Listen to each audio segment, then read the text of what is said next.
Assalamualaikum warahmatullahi wabarakatuh. Halo anak kelas 2. Halo. Hai, saya halo ya. Bagaimana kabarnya hari ini? Masih semangat ya untuk sekolahnya hari ini. Walaupun kita tidak bisa bertatap muka, tapi Bunda kangen dengan kalian. Nah, hari ini kita akan belajar tetap di tema 1, yaitu hidup rukun.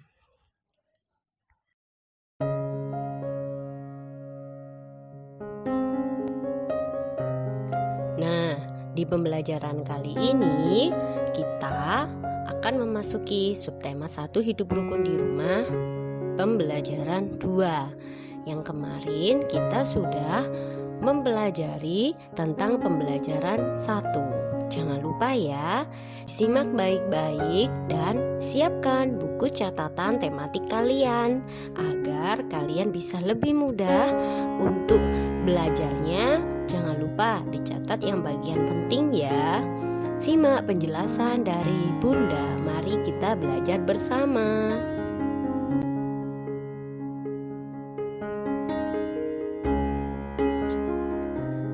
Di pembelajaran kali ini kita akan belajar tentang Garuda Pancasila.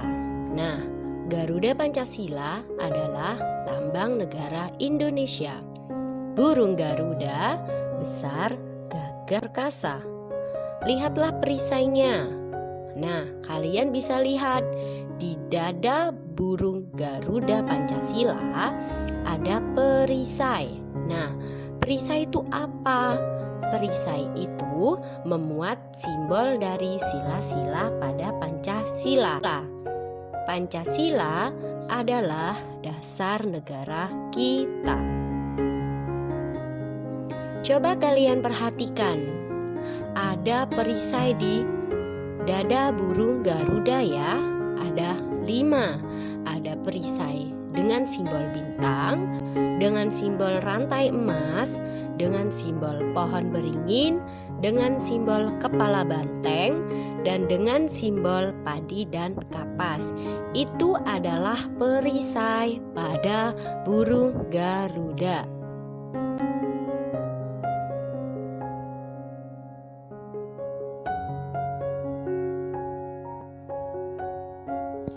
Hayo, kelas 2 di sini ada yang tahu tidak artinya Pancasila? Nah, Pancasila berasal dari 2 kata, yaitu panca dan sila. Panca artinya 5, sila artinya dasar atau aturan. Pancasila berarti mempunyai arti 5 dasar atau aturan. Coba perhatikan kembali lagi. Di situ ada gambar perisai. Nah, perisainya ada berapa? Ada 5. Nah, setiap perisai itu, setiap panca itu mempunyai dasar atau aturan masing-masing sesuai dengan simbol dan bunyi Pancasila.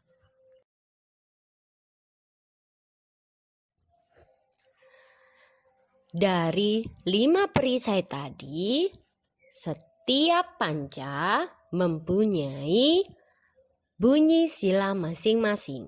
Yang pertama yaitu di tengah sendiri ada gambar bintang. Sila pertama bunyinya adalah ketuhanan yang Maha Esa. Berarti ada hubungan atau diartikan dengan kegiatan yang berhubungan dengan Tuhan. Kedua, ada gambar rantai emas. Rantai emas termasuk sila kedua. Dengan bunyi kemanusiaan yang adil dan beradab. Sila ketiga, ada gambar pohon beringin dengan bunyinya Persatuan Indonesia. Dan sila keempat ada gambar kepala banteng dengan bunyi kerakyatan yang dipimpin oleh hikmat kebijaksanaan dalam permusyawaratan atau perwakilan. Dan sila kelima mempunyai bunyi keadilan sosial bagi seluruh rakyat Indonesia. Hayo kelas 2, sudah hafal ya bunyi Pancasila? Karena setiap apel pagi kita selalu mendengarkan bunyi Pancasila. Di kelas 1 dulu sudah hafal ya sama Bunda Puji. Nah, di kelas 2 kita lebih mendalami lagi apa arti Pancasila dan simbol-simbolnya, bunyinya, serta sikapnya.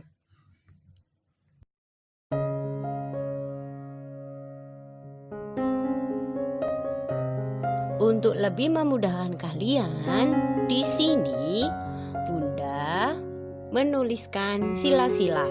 Sila ke-1 yaitu dengan simbolnya bintang dan berhubungan dengan Tuhan. Sila kedua simbolnya rantai emas. Lihat baik-baik ya rantai emasnya. Sila kedua ini berhubungan dengan manusia atau masyarakat. Sila ketiga ada simbolnya pohon beringin. Lihat baik-baik ya gambarnya.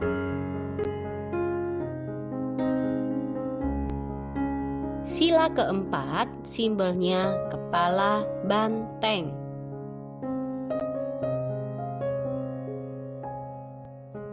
Dan yang terakhir, sila kelima, simbolnya padi dan kapas.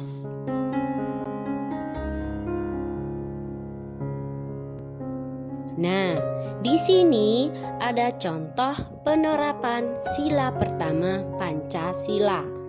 Gambar yang pertama ada keluarga yang sedang beribadah atau sholat. Yang kedua, keluarga sedang makan bersama dan sebelum makan berdoa dahulu. Gambar yang ketiga, mereka pergi ke gereja untuk beribadah. Gambar yang keempat, mereka beribadah di pura. Dan gambar yang kelima, mereka beribadah di wihara. Dan gambar yang keenam, mereka beribadah di kelenteng.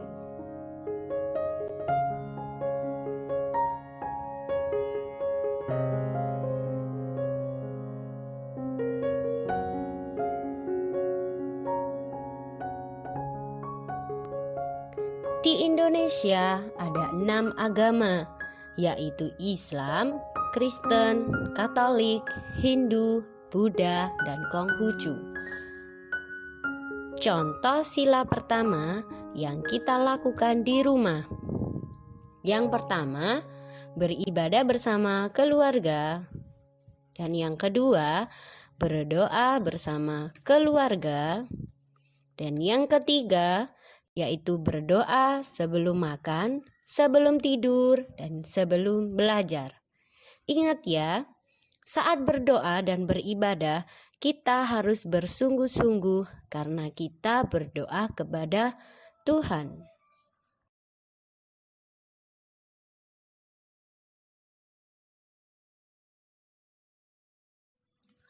Pengamalan sila pertama dan kedua Pancasila di rumah.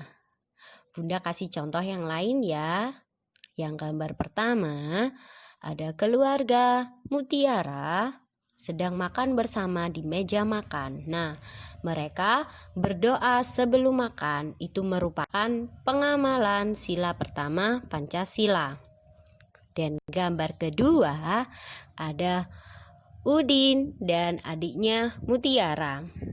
Udin membantu adik belajar merupakan pengamalan sila kedua Pancasila.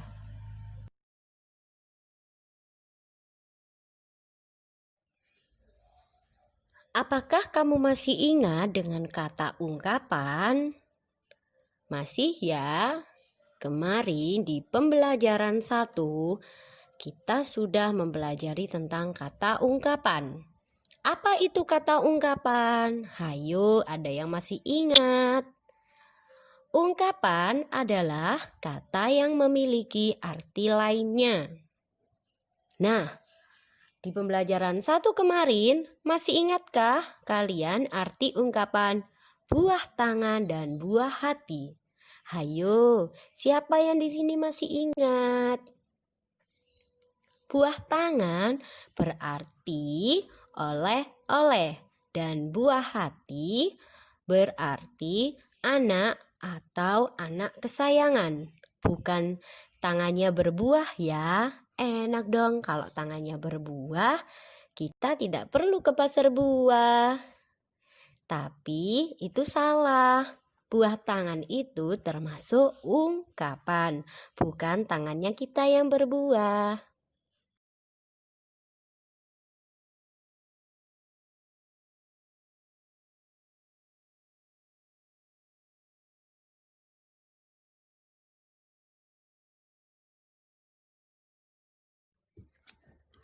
Tunjukkan mana yang termasuk ungkapan pada percakapan berikut. Di sini, Bunda punya percakapan antara Udin dan Mutiara. Udin berkata, "Buku kakak banyak sekali." Mutiara menjawab, "Kakak memang senang membaca buku." Udin menjawab, "Wah, kakak memang pantas dijuluki kutu buku." Mutiara menjawab, "Ayo, kamu juga harus rajin membaca. Ini ada buku cerita bagus, judulnya Bintang Lapangan." Udin menjawab, "Ceritanya tentang apa, Kak?" Kata Mutiara, dia menjawab, "Cerita tentang pemain sepak bola yang rendah hati meskipun sudah terkenal." Lalu Udin menjawab, "Berarti dia tidak besar kepala ya, Kak? Terima kasih ya, Kak. Saya boleh meminjam buku kakak." Mutiara menjawab, "Sama-sama, Dik." Nah, di percakapan yang sudah Bunda bacakan tadi, adakah kata ungkapan yang belum kamu ketahui? Hayo, coba cari.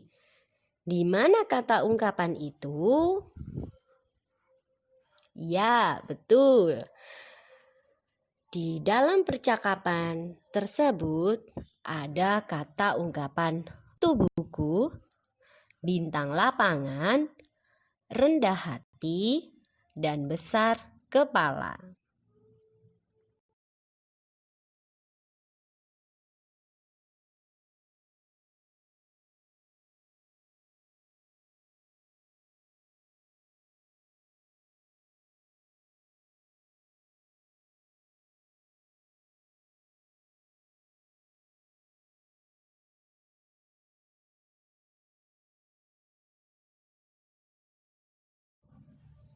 Pada percakapan tadi, kita sudah menemukan 4 kata ungkapan.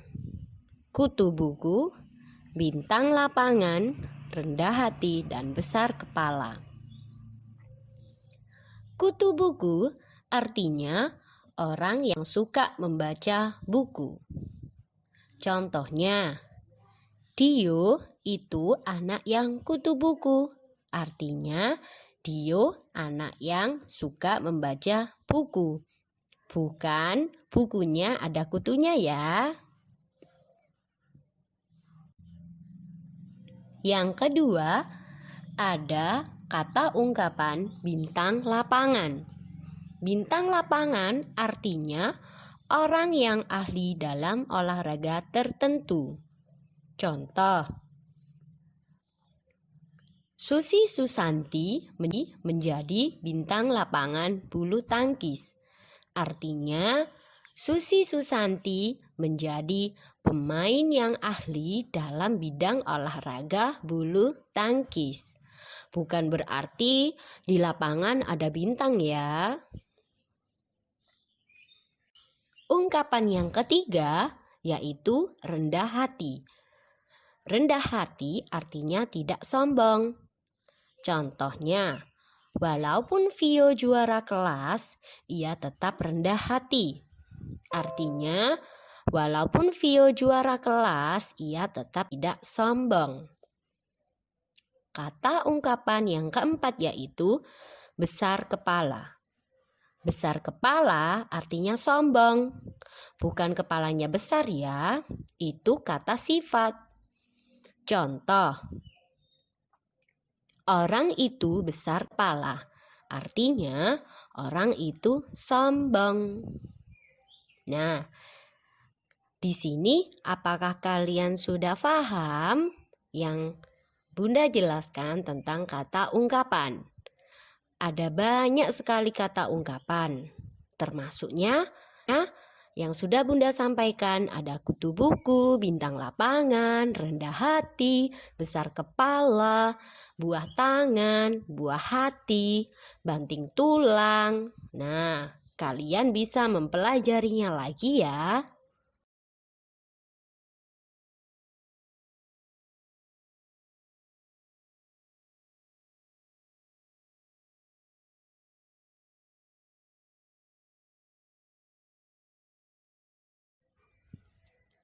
Nah, setelah kalian mempelajari tentang bunyi Pancasila, simbol Pancasila, dan sikap yang termasuk Pancasila dan kata ungkapan, jangan lupa kalian harus banyak membaca buku di rumah ya. Nah, tugas hari ini dari Bunda Yuni adalah mengerjakan bu petik di halaman 13 nomor 1.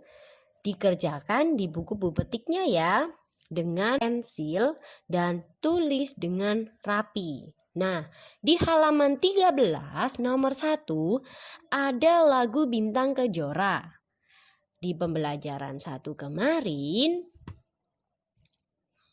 kalian sudah mempelajari tentang bunyi pendek dan panjang lagu Ruri Abangku. Nah, berilah tanda bintang untuk bunyi pendek dan berilah tanda strip 2 untuk bunyi panjang.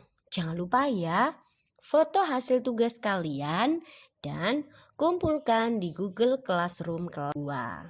Selamat mengerjakan, dikerjakan dengan teliti ya. Sampai ketemu lagi di pembelajaran berikutnya.